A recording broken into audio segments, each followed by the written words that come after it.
Hello, everyone. In this podcast, we will be discussing sensitive topics such as sexual assault. It's important to take care of yourself while listening. Some suggestions are listening while you're in a healthy headspace or knowing who you can reach out to if you become upset. Our 24/7 helpline for crisis calls based out of Central Florida is 407-500-HEAL. By contacting the national hotline at 1-800-656-4673, you can get support and learn about your local resources. There's always someone ready to help.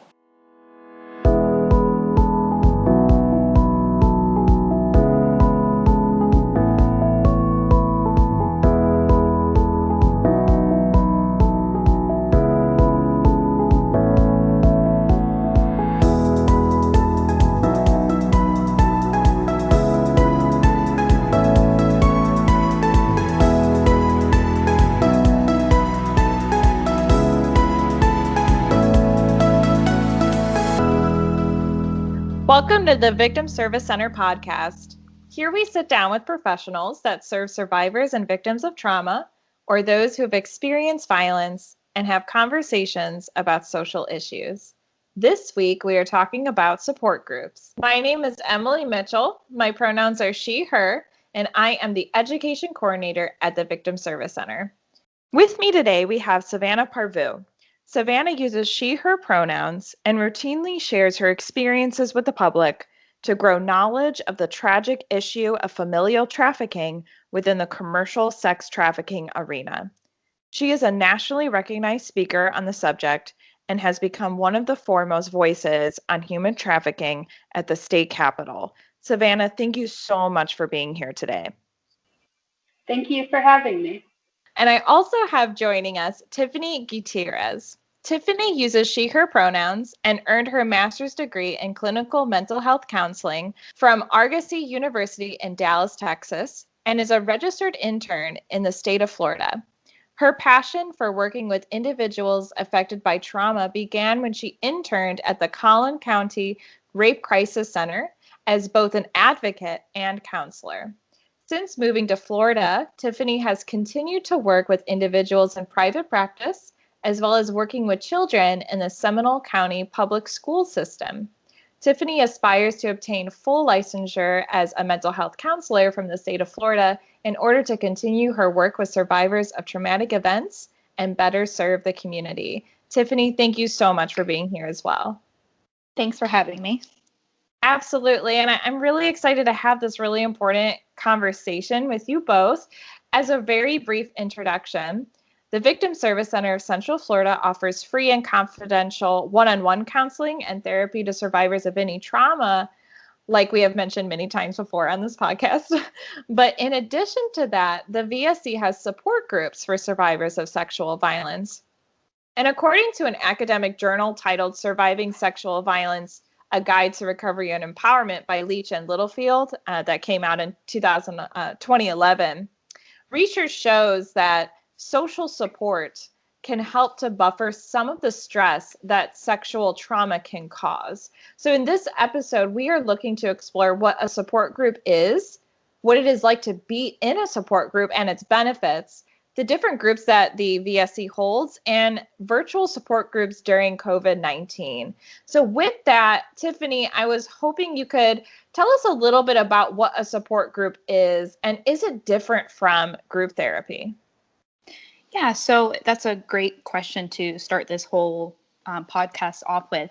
So a support group is a safe space where clients who have similar past or current experiences can get together and gain emotional support from each other. So topics of discussion typically revolve around the client's current struggles. So for example, in our support groups at VSC, everyone shares in common that they are a survivor of sexual violence. And the typical things clients bring up during our support groups are asking each other about ideas or strategies on how to implement healthy coping skills and self-care when they feel triggered, expressing feelings around going through the criminal justice process, how to engage with family members and friends about how they can best support them, and sometimes how to implement boundaries with family members and friends, because while they may have the best intentions, they can be triggering for our clients when they talk to them about their experience or their assault.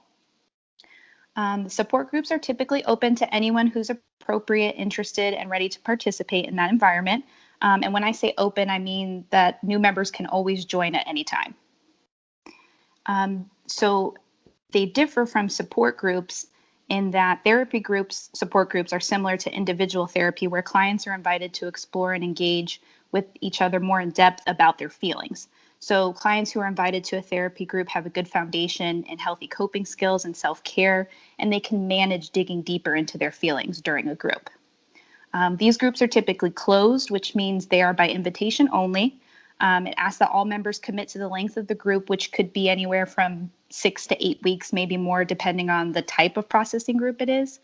And no new members are invited to join. And the purpose of that is to build a small support group of people who can build rapport with each other and create a safe space to start and end their journey of processing together. I do want to make note that it's important to recognize that both groups can trigger any of the participants, whether it's a support group or a therapy group. And we do have in place some group rules to help alleviate or minimize that as much as possible. And that group rule is to not share details of your trauma. You never know where anyone else is at in their healing journey. And so that's a way to protect that as much as possible. But if someone is triggered during the group, the facilitators have in place some means to, work with that person on the side and let them return back to the group or end. And we encourage all of our clients to reach out to their individual advocate or therapist if they ever do feel triggered during a group, so they can have an opportunity to process that. That makes a lot of sense. And thank you for breaking down the difference between group therapy and support groups. It sounds like group therapy is, in a sense, a start and finish kind of holistic way of therapy. It's just with a group, just like you would be one-on-one with your therapist, and you might have, so many weeks together, though the VSC, of course, doesn't have caps on those services. But it makes sense that there's like a start and a finish, where support groups, you can come in at any time and share your, not with too many details, maybe your experience in general, perhaps? Yeah, exactly. So support groups are maybe something that someone's struggling with. Like I said, lots of people ask each other, like, well, what are things that you do when you feel triggered? Like, maybe you can give me some tips and ideas on things that have worked for you. Healthy coping skills are very unique in that what works for one person may not work for another, and vice versa. And just sharing those ideas about how to get through triggers or having a difficult conversation with a family member or a friend. Those are topics that are brought up typically in our support groups. Got it. I love that. And Savannah, I wanted to ask you, can you share a bit about your experience participating in support groups? Yeah, I started going to support group not long after I started going to individual therapy, and my therapist wanted me to go, and I was against it because I didn't want anybody else to know what had happened to me. But I agreed to go to three times at least, and I went, and the first couple times I didn't talk at all. I just observed. But then those 3 sessions ended up being me attending for over a year, and it ended up being one of the biggest parts of my healing journey, because I found that everything that I felt was wrong with me for so long was normal for what I had gone through. And the people from the support group are still some of my close friends today. And so it ended up being a very positive thing for me. Thanks so much for sharing that experience with us. That sounds like a wonderful reason why people should join support groups. Even it sounds like it was really impactful on your healing journey. And we'll talk a little bit more about some more of those benefits too a little later down. Tiffany, I know that the VSC has a few different support groups. Would you be able to speak about them individually? Like, what are the support groups that the VSC offers? So currently the groups that we're offering are all specific to survivors of sexual violence. We do have a women's support group, a men's support group, a mixed gender support group.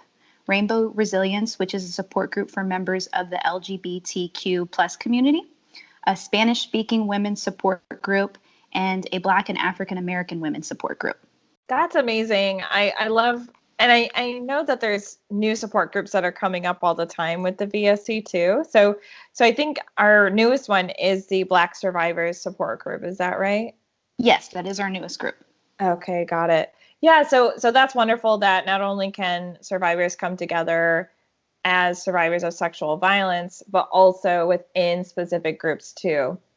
Do you have experience leading support groups, Tiffany? And if so, what is that like? Yeah, so I currently co-facilitate one of the monthly women's support group, and I absolutely love it.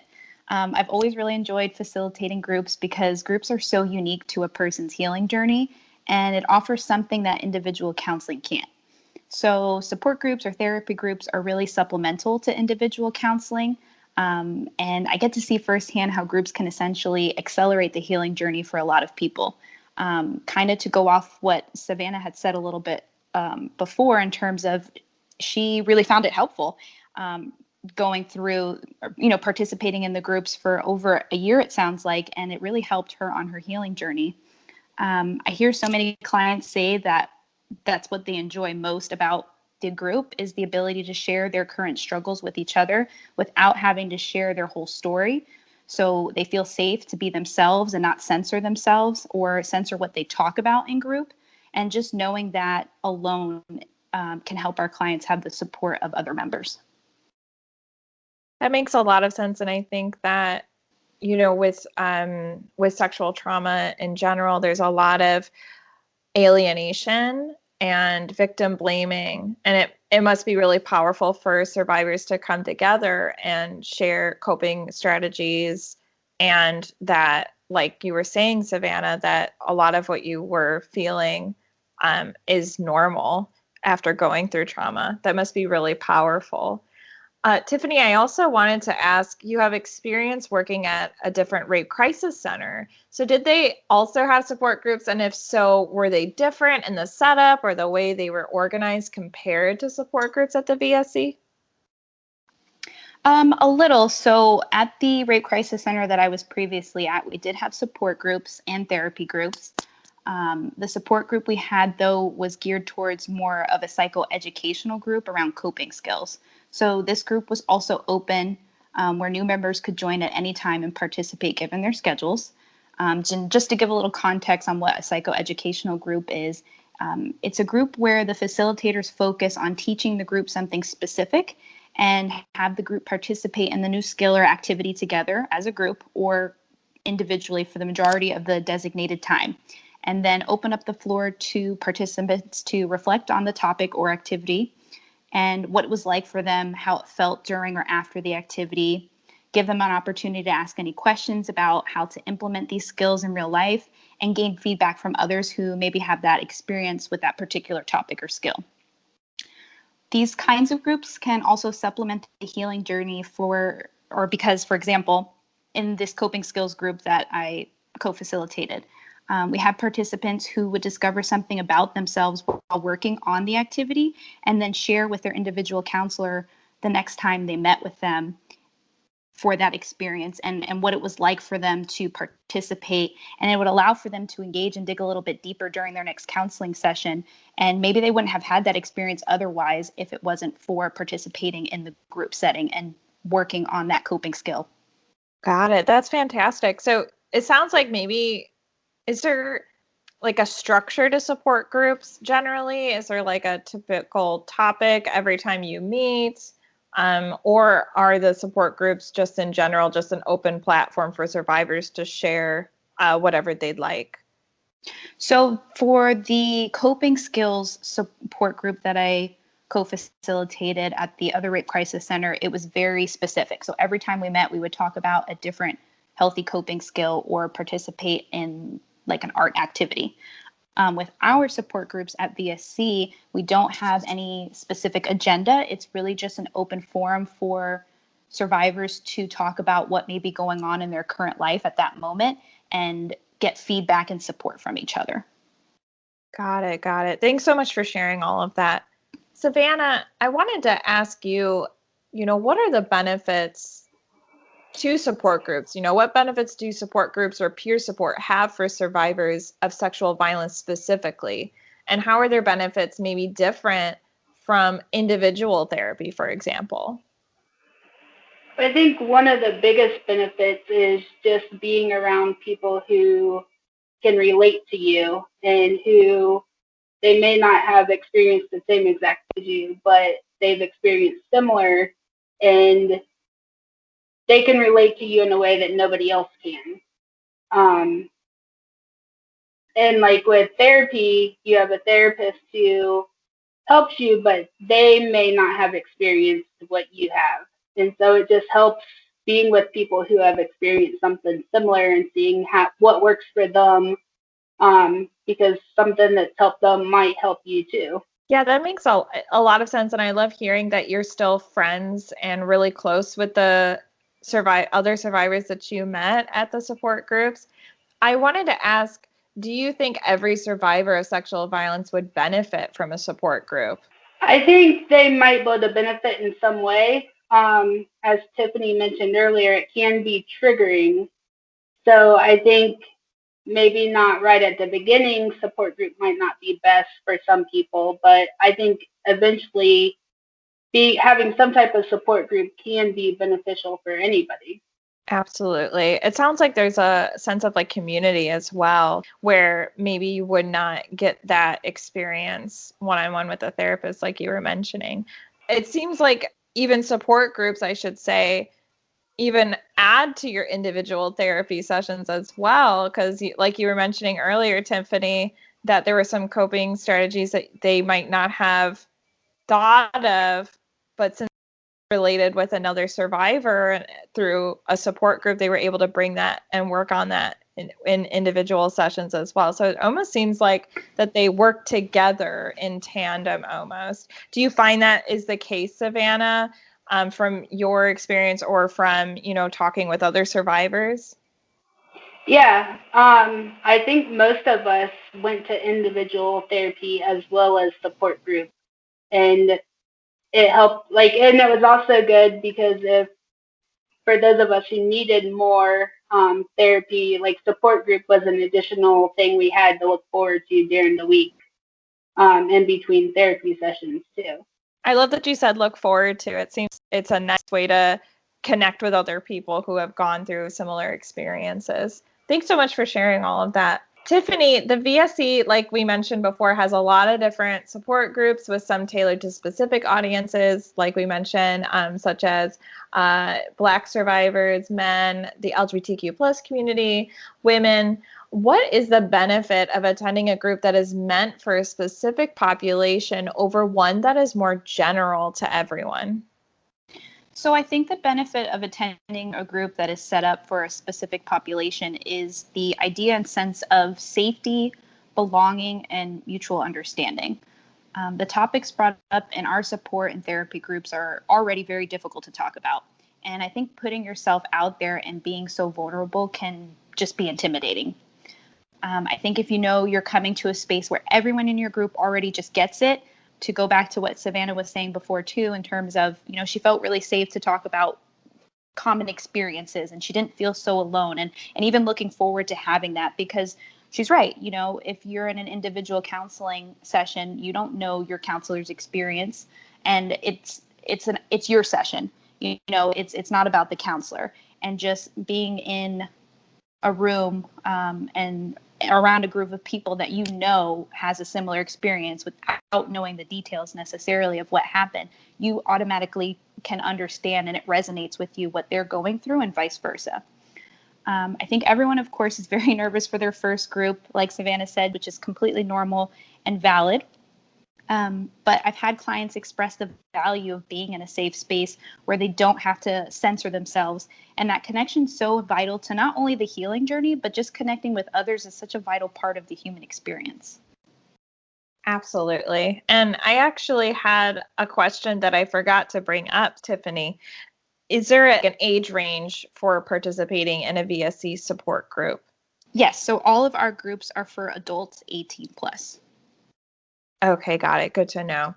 And this question is for both of you, so anyone can jump in. Do you believe a survivor has to be in a specific part of their healing journey before attending a support group? So we talked a little bit about perhaps not right in the beginning, since there can be, triggering. However, I wanted to see if there was any other points that you wanted to bring up as far as what part of the healing journey you think that a survivor should be in before participating. I don't know what exact part of their journey. I think it's different for everybody. But I think they should probably have started working with a therapist that can help them with the triggers that come up, and because it's different for everybody. Yeah, absolutely. I appreciate that answer. And of course, healing is not linear. So of course, when we think of like a healing journey, we might think of like a road. At least that's kind of what comes to my mind. And we're always like moving forward. But it is important to acknowledge that it looks different for everyone. And sometimes it feels like you're, going a little back and a little forward, from what I understand. So I appreciate that answer. It is different for everyone, but it sounds like maybe perhaps starting with, counseling one-on-one first, just to maybe have some of those coping strategies on how to help ground yourself if you do find yourself triggered. Tiffany, is there anything else you'd like to add on that? Yeah, I mean, you both, I think, had very valid points, and we're all talking about the same thing. So in terms of readiness, so our support groups are designed for clients at any stage of their healing journey, because the topics discussed in the support groups can be beneficial to anyone to gain emotional support from others going through the similar experience. And like I said, our support groups are open, so participants can come and go as they please, depending on their schedule, of course, and their level of interest. Whereas our therapy groups are different. Those are closed, like I said. Those are going to be by invitation only, and your advocate or therapist will screen you and make sure that you have a good foundation in those healthy coping skills and self-care. But with our support groups as well, if we have new clients that are interested, or maybe initially they're not interested, but we may bring it up during an individual crisis counseling session or with a therapist during their counseling sessions. The idea of, joining, just to observe maybe initially if there's some apprehension, but something to consider before joining a support group, like I said, is appropriateness. And when I say that, I'm talking about our advocates and therapists. We do assessments for our clients. And when I have a client who's interested in group, I let them know the groups that we offer and provide the similar information I provided earlier on what our support groups are and what they can expect for them. I also ask questions about healthy coping skills and self-care that they currently exercise to take care of themselves, so I can assess their readiness to begin group and the potential to become triggered. We do have safety measures or measures that the facilitators have in place to respond to anyone who may be triggered during group. Like I mentioned before, anyone can be triggered during a group, and it's important for us as the facilitators to know that our clients who are participating can take care of themselves outside of the group, and they can reach out to their advocate or therapist to let them know if they did become triggered and if they need to process that experience during their next individual session. Got it. I appreciate you bringing up, what a survivor might want to consider before joining. And I also had another question for both of you. Are there any common misconceptions surrounding support groups that you would like to address? I would say a common misconception about group, and Savannah kind of talked about earlier too, is that you have to talk or share. So some clients have never participated in a group before, but are curious about it. And I let them know that there's no obligation to share. And if they just want to test it out, test out the experience and observe, they're more than welcome to do that. Also, this isn't necessarily a misconception, but it's important to note that the group is not for everyone, and it doesn't have to be a part of someone's healing journey. every survivor's healing journey is subjective to them and not linear, like you said, Emilie, earlier. And some people just are not ready or interested, in participating in groups, and that's okay. Absolutely. Yeah, that's all really good points. I love that. Tiffany, I think we have been talking a lot about COVID. I think everyone's talking about it all the time, but it is important to bring up, the VSC and many other agencies are hosting their groups virtually. So you've hosted a few virtual groups, I believe. So what do you see as the pros and cons of this format of group therapy and support groups? So I would say that the pros are that we're able to continue to meet with each other despite the current circumstances. And our survivors have the ability to continue to connect and support with each other right now. It's also beneficial for those who would have not had the ability to meet in person as a result of, their work schedules or other responsibilities that they have that wouldn't allow them to make it to an in-person support group. The cons would definitely have to be missing out on the social aspect and the connection that you just can't get from meeting in person. Initially it was a little strange for all of us to kind of adapt back in, I think April is when we started offering the virtual groups. And so it was definitely an adjustment. But the people that have become regulars and consistently come, I think that they're getting more used to it, as we all are, with this new way of interacting and meeting with each other. But some of the participants who consistently come, they said they miss seeing each other in person and have expressed missing the drive home after the group to have to themselves and use that time to decompress or process the group alone before they actually get back home to their family and getting back to, their life. That's a really good point that I didn't think about, that I'm sure after a support group, it might be nice to have that kind of reflection time that might be difficult at home, depending on their situation. Savannah, I wanted to ask you, have you attended any virtual support groups? And if you have, how is that compared to, in person as an attendee? And if you haven't, would you be open to going to a virtual one? I've been part of one virtual support group, and it was obviously different than in person. I think it was a little harder to connect with people than in person, especially if you don't know the people very well. But it's helpful, it's better than not having anything at all. And it also provides more opportunity for people who might not have the time to travel, but they can hop on for a session. But it's good, but it's not the same as in person. That makes a lot of sense, Savannah. Do you find that, on the drive home, like those kind of small things that were really beneficial too, as like Tiffany was mentioning? Yeah. Even after like my regular therapy, I remember like the drive either home or back to work was always like when I would think about and process everything that we discussed. But it's also gives time to decompress and before you go home to your family or whatever you're going to next. Got it. And I know that you only went to one virtual group, but do you think that there's anything that could make it feel more like you're more connected? Is there anything that we could do virtually that can help to make you feel more connected with the group? Or do you think that just the way that the virtual reality is just we're kind of doing the best we can? Yeah, and that's also going to be different for each person. Like for me, I don't like all the Zoom stuff and that type of thing, but like even with meetings and stuff.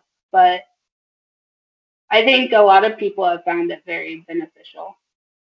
Got it. And I do want to highlight what you said where, there's people who wouldn't be able to go to support groups before, and now they can. And I know that Peer Support Space, which is one of the, which hosts virtual groups as well, a lot of people who moved away from the Orlando area actually were able to tune in. So it's kind of this interesting time right now where people are connecting more than ever and also feeling a little less connected because you're not in person. So it is kind of a give or take. So I appreciate you sharing all of that.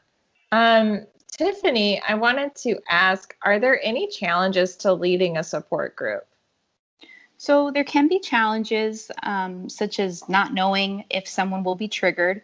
Like I said, it can happen at any time. We try our best to implement things such as assessing for appropriateness, like I said before, having the group rule of not bringing up the details of the client's trauma during the group, and redirecting if the facilitators think someone may be headed into that direction.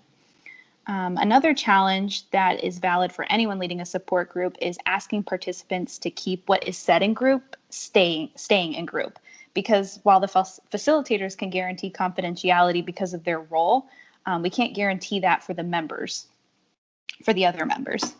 We do discuss this, though, at the beginning of our group sessions and during that appropriate assessment that I spoke about with the advocates and the therapists. And so far, everyone's been very wonderful and respectful of each other's experiences and what they share in group. Got it. It sounds like those ground rules are really important. How is it different from providing individual therapy as a crisis counselor? And is it ever a struggle to balance these two different roles? So group and individual crisis counseling sessions are very different. Individual crisis counseling sessions revolve around the client and their individual experience. So the client's free to talk more in depth about their feelings and share more details about their individual experience. Because crisis counseling is so short-termed and really focuses on emotional support and building that foundation of healthy coping skills and self-care to prepare the client for trauma therapy or learning how to manage their triggers if they're not ready for trauma therapy at this time. Where groups are geared towards gaining emotional support from others who have a similar experience and that connection supplementing their healing journey. So I would say the best groups are where the facilitators rarely speak and really let the group run itself. The facilitators typically only jump in to redirect the conversation back onto topic or to avoid someone from sharing details of their trauma. It's really an opportunity for clients to lean on each other for support and learn more about themselves and how to implement others' experiences into their own healing journey. So the group support is so unique in that the group experience provides something that individual counseling can't provide because of the nature of the group experience. Something I have to be very mindful of when I'm co-facilitating a group is to remember to gauge my questions or make connections that have the group in mind and not the individual. So, for example, someone may say something that my counselor mind may want to know more about, but I have to stop myself and remember that it's not an individual session for this one specific person, but how can I pose the question or comment so that others who may be feeling or experiencing something similar can feel connected and in turn want to share or use that experience to understand more about themselves and use that opportunity to discuss in their next counseling session to dig a little bit deeper and engage more in their healing journey. That makes a lot of sense too. I think it would be difficult to kind of not want to delve more deeper into an individual, just like you would in an individual session, right? So it makes sense that, kind of bringing it back to the group, just like you would bring it back from, if someone starts delving into their specific trauma, kind of just redirecting it back to kind of the group and making sure that everyone can relate to it again. And then they take the reins one more time. I had a question. You mentioned you co-facilitate. So are all typically, support groups two advocates co-facilitating or? Yes. So, at our agency, I think all of our groups are, whether it's a support group or a therapy group, I think all of them are co-facilitated. You can, of course, have a group with just one facilitator, but we do have co-facilitators. I think that is more for the purpose of our audience and who our group participants are because of the nature of what we're talking about and the likelihood of someone being triggered, where if someone does get triggered, one person one facilitator can continue with the group and the other facilitator can, in this virtual way, we have a place for the client who is triggered and the other co-facilitator to meet in a private room virtually. Or in the case of like a face-to-face session, we can walk that person to another room and try to help them, regulate and ground themselves to either return back to the group or, call it a night. So I think that's really the purpose and reason for co-facilitating, because that would be really difficult with one facilitator to stop the entire group. Absolutely. And final question here.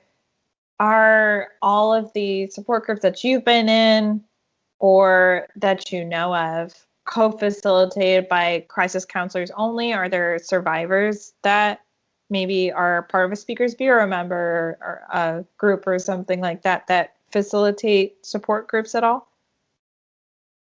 Oh, that's actually a really great point. So the ones that I've mentioned, at least, yes, they are all co-facilitated by our advocates and or therapists, but we do have other groups that are facilitated by survivors of sexual violence. Savannah, do you facilitate one of those groups? Am I correct? Or Yeah. Okay. And Savannah could probably speak to this way more than I can, but yes, for example, we have Finding My Hope that I think we've coming up for the third time that a lot of survivors find very, very helpful. And those are facilitated by our survivors. Awesome. And Savannah, what's it like to be just facilitate a support group as a survivor? It's been good. It's been really neat for me because I went to support group at VSC. And then that was a big part of my healing journey, and now I'm able to be there for other people. But I know it seems to be very helpful for the people that come, because we've been where they are, and it makes them more comfortable, and they're able to see how far we've come, and it gives them hope that they can move forward too. That's awesome. That's wonderful. Savannah, what would you say to a survivor who may be listening that may be hesitant to join a support group? I would say that, like, I didn't want to go to support group either. I didn't want anybody to know what happened to me, but I agreed to go to 3 sessions, and it ended up being the best thing for me. I would encourage them to go to 3 sessions, and if they don't like it, then maybe it's not for them. But it could end up being one of the best things for them, like it was for me. I love that idea, though, of having, so it sounds like maybe, don't just go to 1. If you're kind of hesitant, do you have that 3 in your mind, perhaps? Would you suggest the same? Yeah, because if I would have just went to 1 or 2, I wouldn't have gone back.